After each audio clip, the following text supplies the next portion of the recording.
تمضي من آناق الصحاب. طور پر یہ خاوند اور بیوی کا رشتہ یہ تمام رشتوں میں سب سے اہم رشتہ ہے، سب سے بڑا رشتہ ہے، سب سے بنیادی رشتہ ہے۔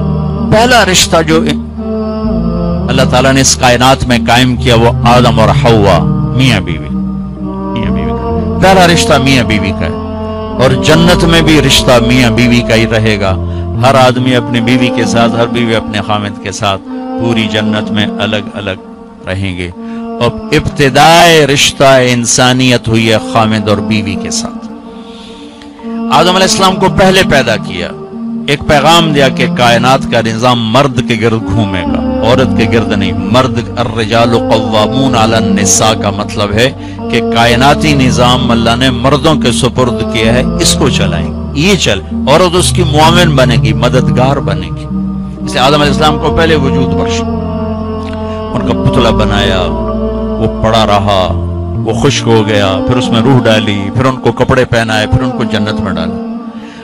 اللہ نے اسی طرح حوا کا پتلا بھی بنا دینا تھا، ساتھ ہی ایک گارے کی ڈھیری بنا دیتے تو حوا کا پتلا بھی۔ اب خیال فرمائیں کہ اللہ نے عورت کو پہلے دن سے بے پرد نہیں رکھا، پہلے دن سے بے پرد نہیں رکھا۔ اللہ تعالیٰ کے ایک ڈھیری ساتھ حوا کی بناتے تو وہ کیا مسئلہ تھا، فرشتے ہی ہیں اور تو کوئی ہے نہیں، اور اللہ تعالیٰ ایک ڈھیری بنا کے چل بھائی آدم بن گئے، چل بھائی ہوں حوا بھی بنا دے، وہ بھی بن جاتی، دونوں ہی پڑے ہوتے۔ نہیں، ایسا نہیں کیا ہے، حوا کی ڈھیری نہیں بنائی، حوا کے پتلے کو بے پرد نہیں رکھا، آدم کو سلایا، آنکھ کھلی تو پہلو میں حوا کو بٹھایا ہوا تھا، پورے لباس، پوری زیب و زینت کے ساتھ۔ تو آدم علیہ السلام کہنے لگے یہ کون ہے؟ کہ یہ تیری بیوی ہے، تیری زندگی کی ساتھی۔ اور عجب بات، جنت جیسی نعمت کے باوجود آدم علیہ السلام جنت میں اداس رہتے تھے۔ ماں جی آئی تو تاں بیدا دل لگا، نہیں تو جنت میں بھی اداس رہتے تھے۔ تو اللہ تعالیٰ نے نکاح پڑھایا، تو اللہ تعالیٰ نے کہا آدم بیگم کا مہر ادا کرو۔ تو یہ مہر پہلے دن سے ہے۔ مہر کیا چیز ہے؟ کسی کی بیٹی کی قیمت نہیں، وہ مالدار گھرانے کی بچی ہو یا کسی جھوپڑے کی بچی ہو، مہر کسی کی بیٹی کی قیمت نہیں ہوتا۔ تھوڑا رکھو یا ساری دنیا سونا بنا کے مہر بنا دو، ایک بال کی بھی قیمت نہیں۔ مہر ایک علامت ہے، ایک علامت ہے کہ آج کے بعد اس لڑکی کا خرچہ یہ لڑکا اٹھائے گا، جب تک وہ زندہ اور یہ نکاح قائم ہے، یہ خرچہ خاوند قوامون علی النساء، گھر کا نظام مرد چلائے گا، عورت گھر میں بیٹھے گی، نسل کو تیار کرے گی، تربیت کرے گی، ایک خوبصورت نسل اگلی نسل کو دے کے دنیا سے جائے گی۔ بہت بڑی جاب ہے ہماری عورت کی۔ تو اللہ نے کہا مہر ادا کرو۔ کہا جی کیا ادا کروں؟ تو کتنا سونا چاندی تھا؟ تو اللہ تعالیٰ کہتا 10 من سونا انہوں چاہ کے دے۔ تو میرے رب نے کہا آدم تیری نسل میں میرے محبوب آنے والے ہیں، ان پر ایک دفعہ درود پڑھ دے، یہ تیری بیگم کا مہر ہے۔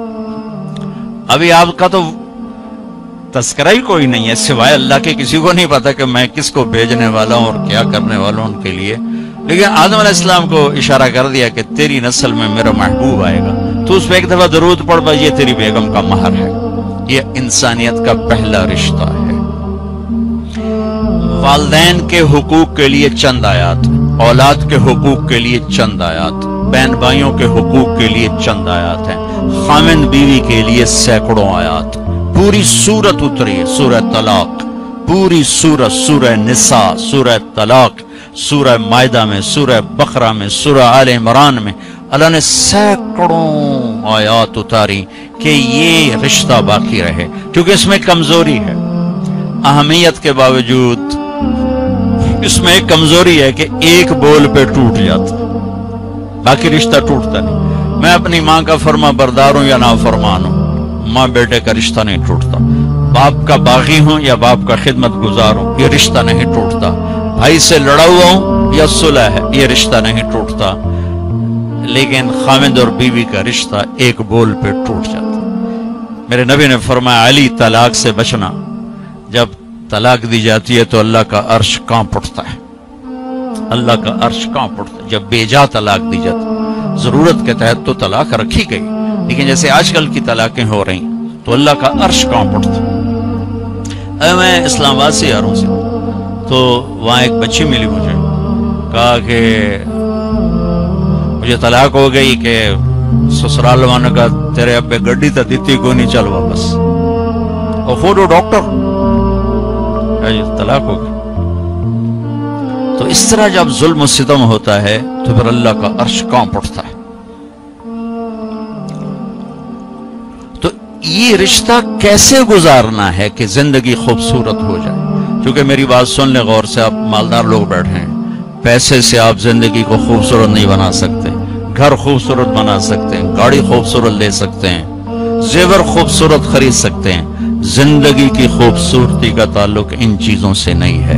زندگی کی خوبصورتی صرف میرے نبی کی غلامی میں ہے۔ نبی پاک صلی اللہ علیہ وسلم ایک پاکیزہ زندگی لے کر آئے، جو اس کے پیچھے چلے گا اس کی زندگی میں حسن آئے گا، جمال آئے گا، کمال آئے گا، باقی ویرانیوں کے سوا کچھ بھی نہیں۔